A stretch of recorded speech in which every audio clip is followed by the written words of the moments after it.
ಲೋಕ ಇರುವುದೇ ನಿಂದನೆ ಮಾಡಲು ಎಂದು ಭಾವಿಸಿ ಅವರನ್ನು ಕ್ಷಮಿಸಿ ಮುನ್ನಡೆಯುವುದೇ ಒಳಿತು. ಹಾಯ್ ಸ್ನೇಹಿತರೆ, ಎಲ್ಲರಿಗೂ ನಮಸ್ಕಾರ.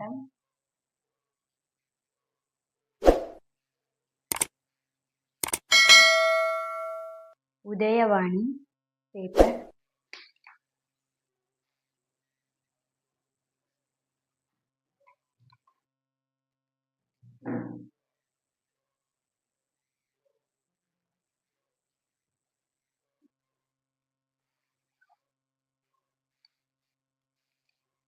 ಉದಯವಾಣಿ ಶುಭ ನುಡಿ. ಲೋಕ ಇರುವುದೇ ನಿಂದನೆ ಮಾಡಲು ಎಂದು ಭಾವಿಸಿ ಅವರನ್ನು ಕ್ಷಮಿಸಿ ಮುನ್ನಡೆಯುವುದೇ ಒಳಿತು. ನವದೆಹಲಿ ನೀಟ್ ಕಿಚ್ಚು ಹೆಚ್ಚು.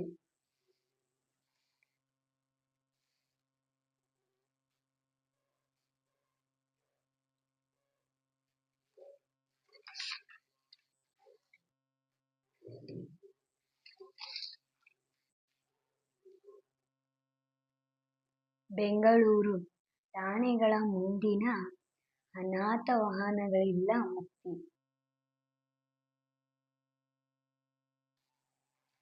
ಬೆಂಗಳೂರು ರಾಜ್ಯವು ಮಾನವ ಸಂಪನ್ಮೂಲ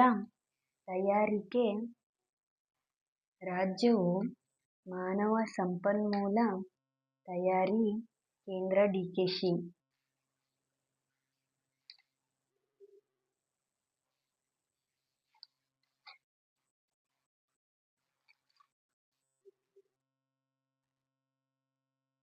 ಮಹಾ ಕ್ರಿಕೆಟಿಗನಿಗೆ ಐನಿಟ್ರಾಪ್ ಹಣಕ್ಕೆ ಬೇಡಿಕೆ. ಗ್ಯಾಸ್ ಸಿಲಿಂಡರ್ ಸ್ಫೋಟ, ಬಂಗಾಳದ 9 ಜನ ಗಂಭೀರ.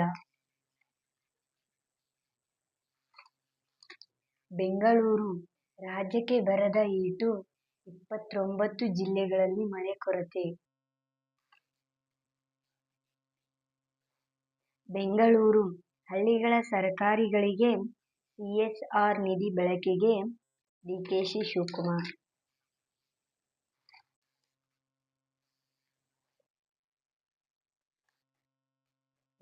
ನವದೆಹಲಿ ಆ ಮಕ್ಕಳ ಕಣ್ಣಲ್ಲಿ ಕಣ್ಣಿಟ್ಟು ನೋಡಿ ಖರ್ಗೆ.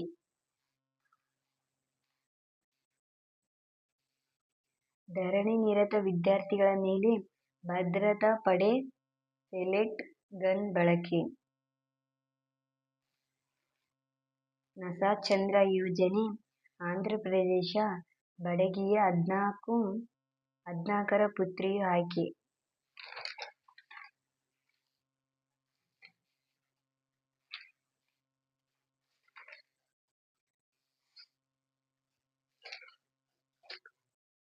ಬೆಂಗಳೂರು ಮಹಾರಾಣಿ ಟ್ರೋಫಿ ಟಿ20 ಲೀಗ್ ಮೈಸೂರು ವಾರಿಯರ್ಸ್ಗೆ ಗೆಲುವು. ಬೆಂಗಳೂರು ಪಾಲಿಕೆಗಳ ಸಂಖ್ಯೆ 5ರಿಂದ 2 ಅಥವಾ 3ಕ್ಕಿಳಿಸಲು ಸರ್ಕಾರ ಚಿಂತನೆ.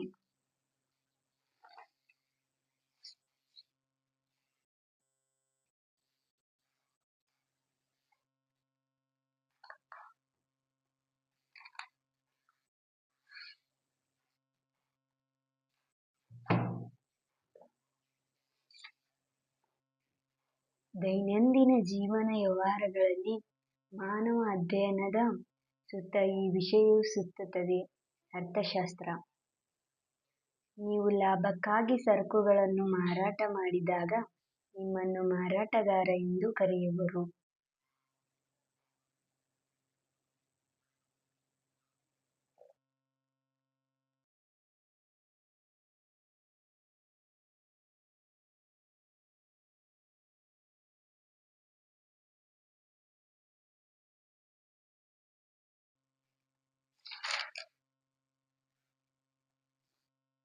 ಯಾವುದಾದರೂ 2 ಆರ್ಥಿಕ ಸಮಸ್ಯೆಗಳನ್ನು ಹೆಸರಿಸಿ.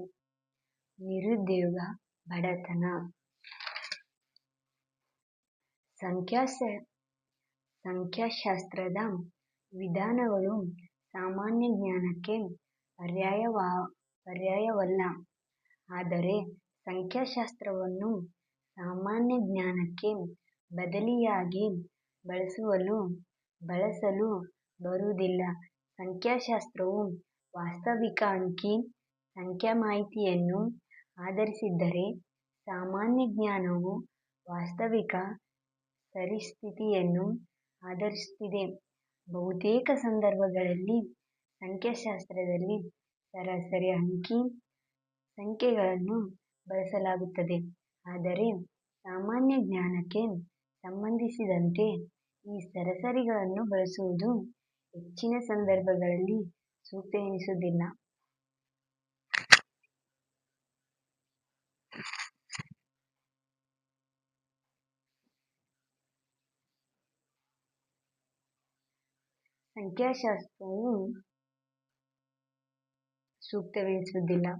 ಉದಾಹರಣೆಗೆ, ಒಂದು ಕುಟುಂಬದ 4 ಜನರು, ಅಂದರೆ ಗಂಡ, ಹೆಂಡತಿ ಮತ್ತು 2 ಮಕ್ಕಳು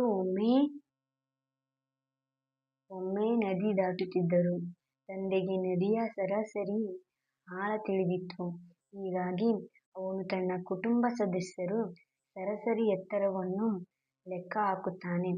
ನದಿಯ ಸರಾಸರಿ ಆಳಕ್ಕಿಂತ ಆ ಕುಟುಂಬದ ಸರಾಸರಿ ಎತ್ತರ ಜಾಸ್ತಿ ಇರುವುದರಿಂದ ಅವನು ನದಿಯನ್ನು ಅಪಾಯವಿಲ್ಲದೆ ದಾಟಬಹುದೆಂದು ಯೋಚಿಸುತ್ತಾನೆ. ಪರಿಣಾಮವಾಗಿ, ಆ ಕುಟುಂಬದ ಸದಸ್ಯರಾದ ಮಕ್ಕಳು ನದಿಯನ್ನು ದಾಟುವಾಗ ಮುಳುಗಿದರು.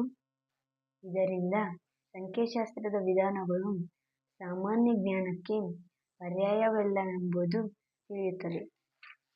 ಸ್ವಾತಂತ್ರ್ಯ ನಂತರ ಮೊದಲ ಜನಗಣತಿ ನಡೆದ ವರ್ಷ 1951.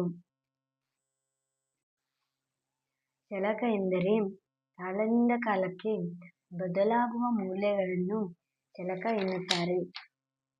ದತ್ತಾಂಶದ 2 ಮೂಲಗಳನ್ನು ಹೆಸರಿಸಿ.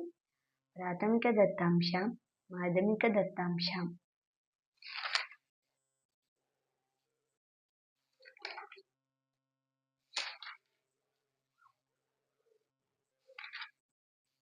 ಆಗಸ್ಟ್ ಕಾಮ್ಟೆಯವರ ಪ್ರಕಾರ, ನಿಸರ್ಗ ಸಹಜವಾದ ಹಾಗೂ ಸ್ಥಿರರೂಪದ ನಿಯಮಗಳಿಗೆ ಒಳಪಟ್ಟ ಸಾಮಾಜಿಕ ವಿದ್ಯಮಾನಗಳ ವಿಜ್ಞಾನವಾಗಿದ್ದು, ಅಂತಹ ನಿಯಮಗಳನ್ನು ಕಂಡುಕೊಳ್ಳುವುದೇ ಅದರ ಶೋಧನೆಯ ಉದ್ದೇಶವಾಗಿರುತ್ತದೆ. ಸಮಾಜಶಾಸ್ತ್ರದ ಉಗಮ ಕಾರಣವಾದ ಅಂಶಗಳು. ಅವಳಿ ಕ್ರಾಂತಿಗಳ ಪ್ರಭಾವ. ಫ್ರಾನ್ಸಿನ ಮಹಾಕ್ರಾಂತಿ, ಕೈಗಾರಿಕಾ ಕ್ರಾಂತಿ. ಭೌತ ವಿಜ್ಞಾನಗಳು ಮತ್ತು ಇತರ ಸಮಾಜ ವಿಜ್ಞಾನಗಳ ಬೆಳವಣಿಗೆಯಿಂದ ನಡೆದ ಸ್ಫೂರ್ತಿ. ಸಮಾಜಶಾಸ್ತ್ರವು ಸಾಮಾನ್ಯ ಸಮಾಜ ವಿಜ್ಞಾನವಾಗಿದೆ ಹೊರತು ವಿಶೇಷ ವಿಜ್ಞಾನವಾಗಿಲ್ಲ. ವಿಜ್ಞಾನ ವ್ಯವಸ್ಥಿತವಾದ ಹಾಗೂ ಕ್ರಮಬದ್ಧವಾದ ಜ್ಞಾನವನ್ನು ವಿಜ್ಞಾನ ಎನ್ನುವರು. ಸೈನ್ಸ್ ಎಂಬ ಪದವು ಲ್ಯಾಟಿನ್ ಭಾಷೆಯ ಸೈನ್ಸೆ ಎಂಬ ಪದದಿಂದ ಉತ್ಪತ್ತಿ ಹೊಂದಿದೆ. ಸೈನ್ಸ್ ಎಂದರೆ ಜ್ಞಾನ.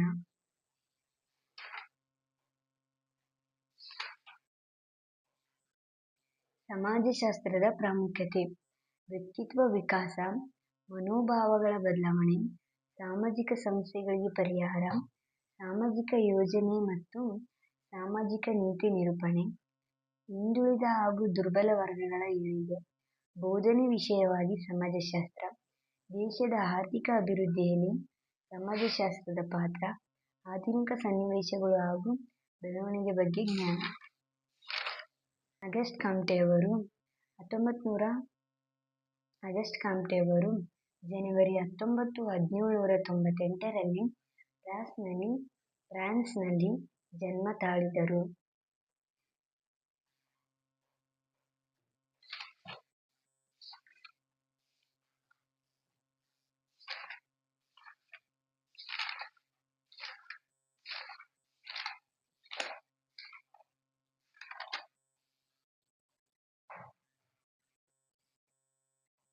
ಪ್ರಜಾಪ್ರಭುತ್ವ ಎಂದರೆ ಪ್ರಜೆಗಳು ತಮ್ಮ ಪ್ರತಿನಿಧಿಗಳ ಮೂಲಕ ಪ್ರತ್ಯಕ್ಷವಾಗಿ ಇಲ್ಲವೇ ಪರೋಕ್ಷವಾಗಿ ಆಡಳಿತ ನಡೆಸುವುದಾಗಿರುತ್ತದೆ. ಪ್ರಜಾಪ್ರಭುತ್ವ ಎಂಬ ಪದವು ಗ್ರೀಕ್ ಪದಗಳಾದ ಡೆಮೋಸ್ ಮತ್ತು ಕ್ರಾಟೋಸ್ ಡೆಮೋಸೊನಿಂದ ಬಂದಿದೆ. ಡೆಮೋಸೊ ಅಂದರೆ ಜನ. ಅಬ್ರಹಾಂ ಲಿಂಕನ್ ಅವರ ಪ್ರಕಾರ ಪ್ರಜೆಗಳಿಂದ ಪ್ರಜೆಗಳಿಗಾಗಿ ಮತ್ತು ಪ್ರಜೆಗಳಿಗೋಸ್ಕರ ಇರುವ ಸರ್ಕಾರವೇ ಪ್ರಜಾಪ್ರಭುತ್ವ. ಪ್ರಜಾಪ್ರಭುತ್ವ ಸರ್ಕಾರದ ವಿಧಗಳು: ಪ್ರತ್ಯಕ್ಷ ಪ್ರಜಾಪ್ರಭುತ್ವ, ಪರೋಕ್ಷ ಪ್ರಜಾಪ್ರಭುತ್ವ. ಸಂವಿಧಾನದ ಲಕ್ಷಣಗಳು: ಸ್ಪಷ್ಟತೆ ಮತ್ತು ಖಚಿತತೆ, ರಾಜ್ಯದ ರಚನೆ, ಸರ್ಕಾರದ ಮಾದರಿ, ಮೂಲಭೂತ ಹಕ್ಕುಗಳು, ತಿದ್ದುಪಡಿಯ ವಿಧಾನ. ಆದರ್ಶ ಸಂವಿಧಾನ: ಉತ್ತಮ ಅಂಶಗಳನ್ನು ಒಳಗೊಂಡಿರುವ ಸಂವಿಧಾನವನ್ನು ಆದರ್ಶ ಸಂವಿಧಾನ ಎನ್ನುವರು. ಸರ್ಕಾರದ ವಿಧಗಳು: ಆಧುನಿಕ ಸರ್ಕಾರಗಳನ್ನು ಪ್ರಜಾಸತ್ತಾತ್ಮಕ ಮತ್ತು ನಿರಂಕುಶತ್ವ ಎಂಬ ಎರಡು ವಿಧಗಳನ್ನಾಗಿ ವಿಂಗಡಿಸಲಾಗಿದೆ.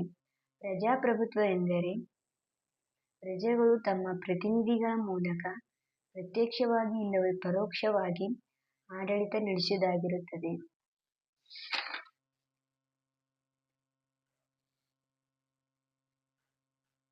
ಅಧ್ಯಕ್ಷೀಯ ಸರ್ಕಾರ: ಅಧ್ಯಕ್ಷೀಯ ಸರ್ಕಾರವು ಮೊದಲು ಅಮೆರಿಕದಲ್ಲಿ ಅಸ್ತಿತ್ವಕ್ಕೆ ಬಂದಿತು. ಸಂಸದೀಯ ಸರ್ಕಾರ: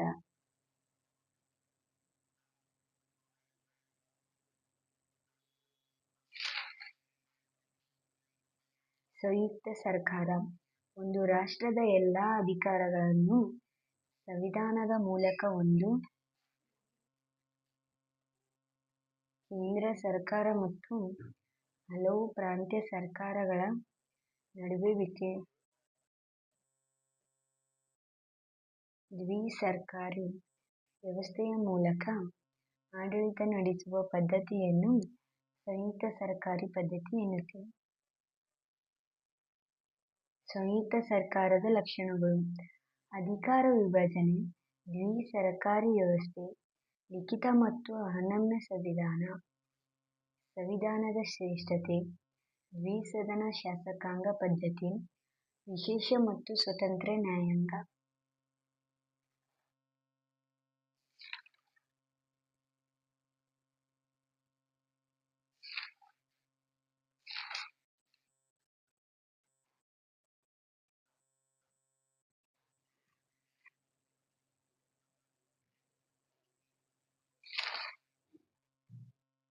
ನಿರಂಕುಶತ್ವ ಸರ್ಕಾರದ ಲಕ್ಷಣಗಳು: ರಾಜ್ಯವು ಪರಮೋನ್ನತ, ರಾಜ್ಯದ ವೈಭವೀಕರಣ, ನಾಗರಿಕ ಸ್ವಾತಂತ್ರ್ಯ ಹರಣ, ಉಕ್ಕಿನ ಶಿಸ್ತು, ವಿರೋಧಿಗಳ ದಮನ, ಮಾಧ್ಯಮಗಳ ಮೇಲೆ ನಿಯಂತ್ರಣ.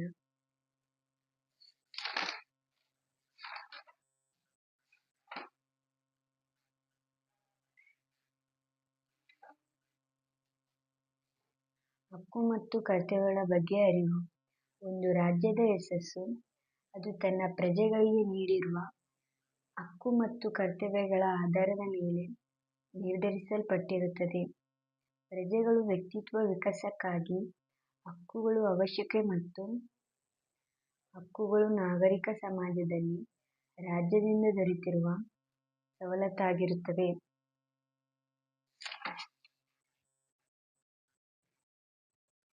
ರಾಜ್ಯ ಮತ್ತು ಸರ್ಕಾರದ ಬಗ್ಗೆ ತಿಳುವಳಿಕೆ: ರಾಜ್ಯಶಾಸ್ತ್ರದ ಅಧ್ಯಯನದಿಂದ ಪ್ರಜೆಗಳು ರಾಜ್ಯದ ಉಗಮ ಮತ್ತು ವಿಕಾಸ, ಬೆಳವಣಿಗೆ, ರಾಜ್ಯದ ಗುರಿ ಮತ್ತು ಅದರ ಮೂಲಾಂಶಗಳು, ಜವಾಬ್ದಾರಿಗಳು ಇವೆಲ್ಲಗಳನ್ನು ಅರಿಯುತ್ತಾರೆ.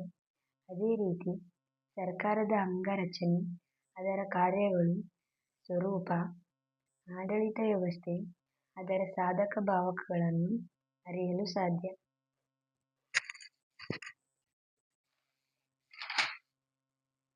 ಉತ್ತಮ ಸಮಾಜ ನಿರ್ಮಾಣಕ್ಕೆ ಅಗತ್ಯ.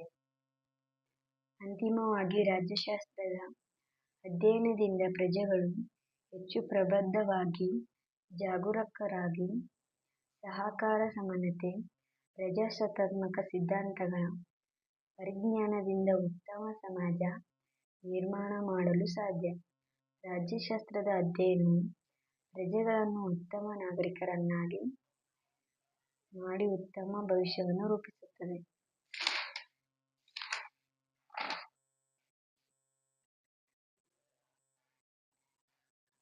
ರಾಜ್ಯಶಾಸ್ತ್ರವು ವಿಜ್ಞಾನವೇ ಅಥವಾ ಕಲೆಯೇ ವಿವರಿಸಿ.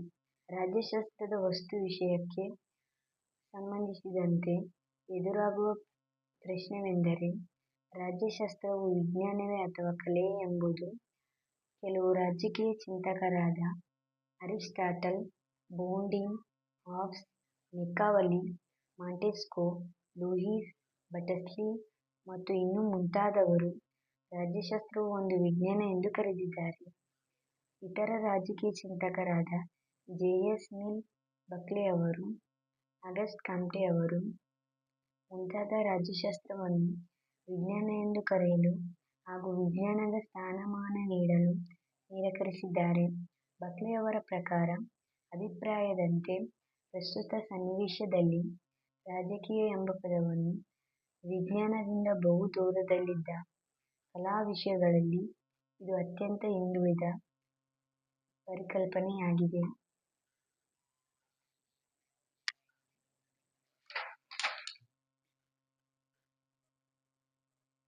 ಮಾನವನು ಸ್ವಭಾವತಃ ಸಮಾಜ ಜೀವಿ, ಸಂಘ ಜೀವಿ.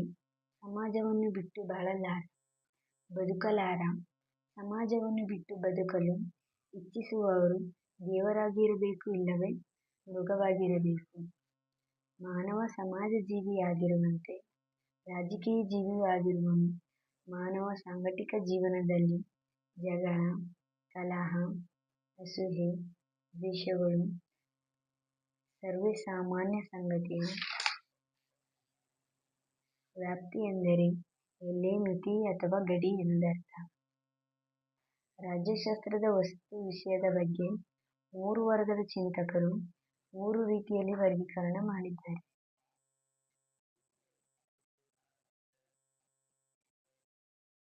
ಮೂರನೇ ಗುಂಪಿನ ಚಿಂತಕರು ಲಾಸ್ಕಿ, ಗೆಟೋಲ್, ಗಿಲ್ಕ್ರಿಸ್ಟ್ ಮತ್ತು ಪಾಲ್ ಜೆನೆಟ್. ಇವರ ಪ್ರಕಾರ ರಾಜ್ಯ ಸರ್ಕಾರಗಳೆರಡನ್ನು ಮಾತ್ರ ಅಧ್ಯಯನ ಮಾಡುತ್ತಾರೆ.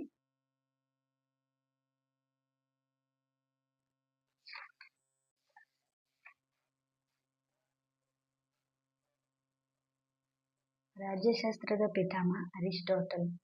ರಾಜ್ಯಶಾಸ್ತ್ರವನ್ನು ಪ್ರಪ್ರಥಮ ಬಾರಿಗೆ ವೈಜ್ಞಾನಿಕವಾಗಿ ಯಾರು ಅಧ್ಯಯನ ಮಾಡಿದರು? ಅರಿಸ್ಟಾಟಲ್. ಅರಿಸ್ಟಾಟಲ್ನ ಬರೆದ ಕೃತಿ ಯಾವುದು? The politics. ಪುರಾತನ ಗ್ರೀಕ್ನ ಯಾವುದಾದರೂ ಒಂದು ಗ್ರೀಕ್ ನಗರ ರಾಜ್ಯವನ್ನು ಹೆಸರಿಸಿ. ಅಥೆನ್ಸ್. ರಾಜ್ಯಶಾಸ್ತ್ರ ಎಂದರೆ ಮಾನವ ರಾಜಕೀಯ ಚಟುವಟಿಕೆಗಳನ್ನು ಕುರಿತು ಅಧ್ಯಯನ ಮಾಡುವುದೇ ರಾಜ್ಯಶಾಸ್ತ್ರ. ಮಾನವ ಸಮಾಜ ಜೀವಿ ಎಂಬ ಮಾತನ್ನು ಯಾರು ಹೇಳಿದರು? ಅರಿಸ್ಟಾಟಲ್. ರಾಜ್ಯಶಾಸ್ತ್ರದ ಮೂಲ ಪದ ಗ್ರೀಕ್ ಭಾಷೆಯ ಪಾಲಿಸ್ ಎಂಬ ಪದದಿಂದ ಬಂದಿದೆ. ಪಾಲಿಸ್ ಎಂಬ ಪದದ ಅರ್ಥ ನಗರ, ರಾಜ್ಯ. ರಾಜ್ಯಶಾಸ್ತ್ರದ ವ್ಯಾಪ್ತಿಯಲ್ಲಿ ಬರುವ ಅಧ್ಯಯನ ವಿಭಾಗಗಳು: ರಾಜಕೀಯ ಸಿದ್ಧಾಂತಗಳು, ರಾಜಕೀಯ ಸಂಸ್ಥೆಗಳು, ರಾಜಕೀಯ ಪಕ್ಷಗಳು, ಅಂತಾರಾಷ್ಟ್ರೀಯ ಸಂಬಂಧಗಳು. ಅರಿಸ್ಟಾಟಲ್ ಅವರ ಪ್ರಕಾರ ಮಾನವ ಸಮಾಜದ ಜೀವಿ. ಪುರಾತನ ಗ್ರೀಕ್ ನಗರ ರಾಜ್ಯಗಳು ಆಧುನಿಕ ಕಾಲದಲ್ಲಿರುವಂತೆ ವಿಶಾಲವಾದ ರಾಜ್ಯಗಳಲ್ಲಿರುವ. ಇವು ಬೆಟ್ಟ, ಗುಡ್ಡಗಳು, ಕಣಿವೆಗಳು, ನದಿ ಸರೋವರಗಳಿಂದ ಕೂಡಿತ್ತು. ಹೀಗಾಗಿ ಇವುಗಳ ನಡುವೆ ಸಾರಿಗೆ ಸಂಪರ್ಕದ ಕೊರತೆ ಇದ್ದುದರಿಂದ ಸೀಮಿತ ಚೌಕಟ್ಟಿನಲ್ಲಿ ತಮ್ಮ ಅಗತ್ಯತೆಗಳನ್ನು ತಾವೇ ಪೂರೈಸುತ್ತಿದ್ದರು. ಪ್ರತಿ ನಗರವೂ ಒಂದೊಂದು ರಾಜ್ಯವಾಗಿ ಕಾರ್ಯನಿರ್ವಹಿಸುತ್ತಿದ್ದವು. ಗ್ರೀಕ್ನ ತತ್ವಜ್ಞಾನಿ ತ್ರಿಮೂರ್ತಿಗಳು: ಸಾಕ್ರಟೀಸ್, ಪ್ಲೇಟೋ, ಅರಿಸ್ಟಾಟಲ್.